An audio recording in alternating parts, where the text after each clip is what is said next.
सुबह सुबह सारे काम निपटा कर मैं कॉलेज के लिए निकल गई। हमारे कॉलेज में एक लड़की थी, दिशा, यही नाम था उसका। कॉलेज में मेरे साथ पढ़ती थी, बहुत घमंडी थी। चुस्त जींस पर स्लीवलेस टॉप, उसको देखकर तो मेरे तन मन में आग लग जाती थी।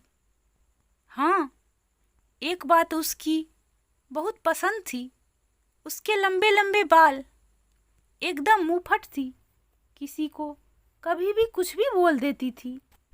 एक दिन मैं कॉलेज आई और साइकिल स्टैंड में साइकिल खड़ा कर बाहर निकली तो क्या देखती हूँ कि एक लड़के के साथ उसके हाथ में हाथ डाले खड़ी है और बत्तीसी दिखाकर उससे बतियाए जा रही है।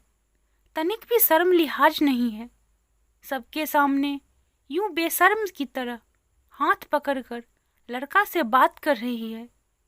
यही शब्द मेरी जुबान पर आए थे और मेरी इस बात का जवाब मेरे बगल में खड़ी शांति ने कुछ इस तरह दिया था। हाँ, खुद तो शर्म लिहाज है नहीं, जब लड़का कुछ गलत करेंगे तो दोष लड़कों को देगी, अपनी गलती नहीं देखेगी। छोड़ यार, ऐसी लड़कियों से तो दूरी ही सही। कैरेक्टर तो कुछ है ही नहीं और कॉलेज भी पढ़ने नहीं, माँ बाप की आंखों में धूल झोंक कर लड़कों के हाथ में आती है। इतना कहकर अपना दुपट्टा सही करते हुए मैं शांति के साथ क्लास में चली गई।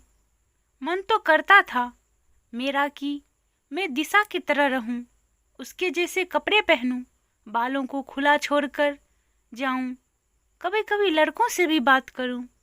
लेकिन यह सब सख्त मना था।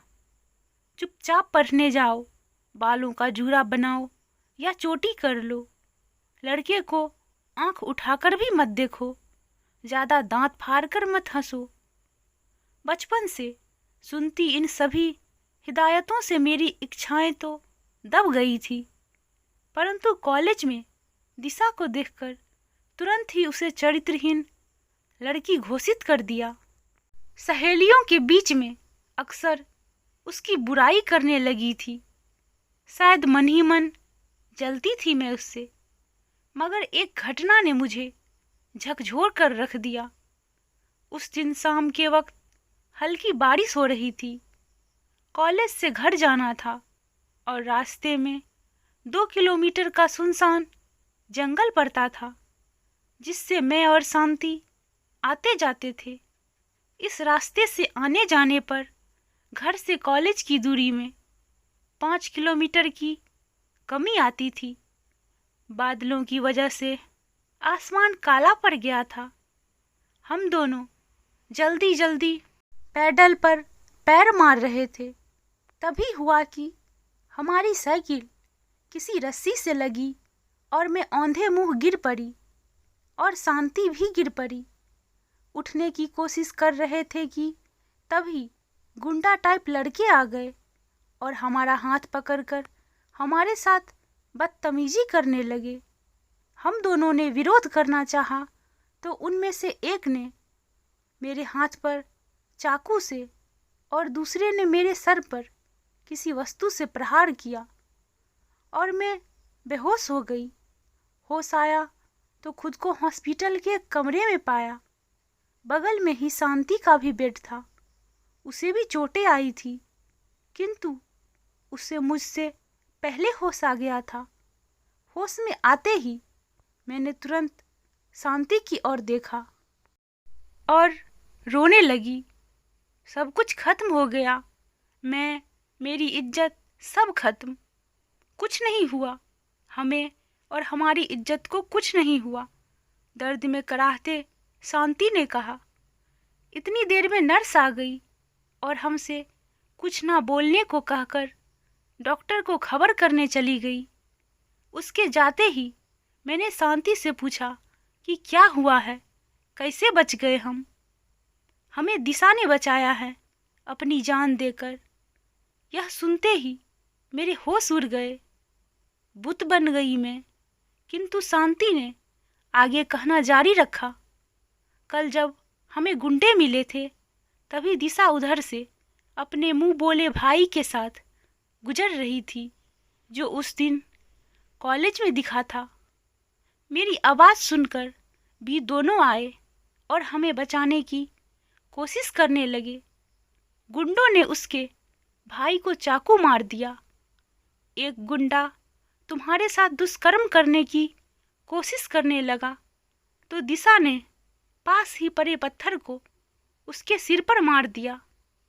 यह देखकर एक गुंडे ने मेरा गला दबाने की कोशिश की और वह बाकी के गुंडे दिशा को प्रताड़ित करने लगे।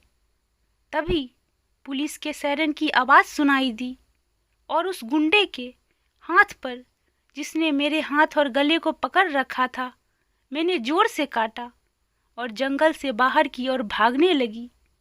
उन्होंने मेरा पीछा किया। किस्मत से पुलिस की नज़र मुझ पर पड़ गई और वह लोग मेरे साथ जंगल में आने लगे। पुलिस आते सब भागने लगे कि वैसे ही एक ने भागने से पहले दिशा के पेट में चाकू से कई बार वार कर दिया। वहीं पर उसकी मौत हो गई। शांति बोलकर चुप हो चुकी थी। पुलिस, डॉक्टर, हमारे फैमिली वाले सब आ गए थे पर मुझे कुछ फर्क नहीं हो रहा था।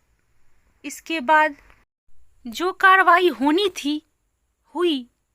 मुजरिम पुलिस की तत्परता से पकड़े गए और उन्हें भी सजा हो गई। इस बात को 13 साल बीत चुके हैं, फिर भी मेरे मन में दिशा के लिए अपराध बोध है। उसके बारे में जो मेरी गलत धारणा थी वो खत्म हो चुकी थी, पर वह धारणा भी क्यों बनी? मेरी गलती ना थी। बचपन में भैया को बाल, सिपाही, बंदूक पढ़ाई जाती तो मुझे कढ़ाई, चूल्हा, गुड्डा और गुड़िया। वह बाबा के साथ बाहर जाते, सबसे बोलते, बात करते, दोस्तों के साथ खिलखिलाते। मुझे बाहर जाने की ज़्यादा अनुमति नहीं थी तो बोलना, बात करना तो दूर। कहते थे कि बहू बेटियों की आवाज़ घर की चौखट पार नहीं करनी चाहिए।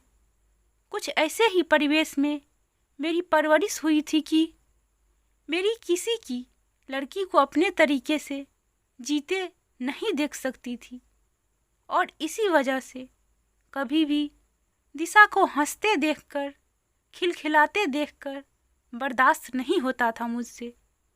वह अच्छी लड़की थी पर मैं उसके पहनावे और स्टाइल से उसे चरित्रहीन समझ लिया। अगर सब कुछ ठीक होता तो उस दिन मैं और शांति ने भी तो सलवार कमीज ही पहनी थी। इन सब यादों से आज भी मन में एक पाप सा लगता है और शायद उस पाप को कम कर सकूं, इस कोशिश में मैंने अपनी बेटी का नाम भी दिशा रखा है। और हाँ, उसे भी मैं दिशा की तरह बनाऊंगी, बेबाक, खिलखिलाती, जिद्दी, गलत का विरोध करने वाली और सबसे ज़रूरी एक अच्छी लड़की। कहानी पसंद आए तो please subscribe, share and like कर दें।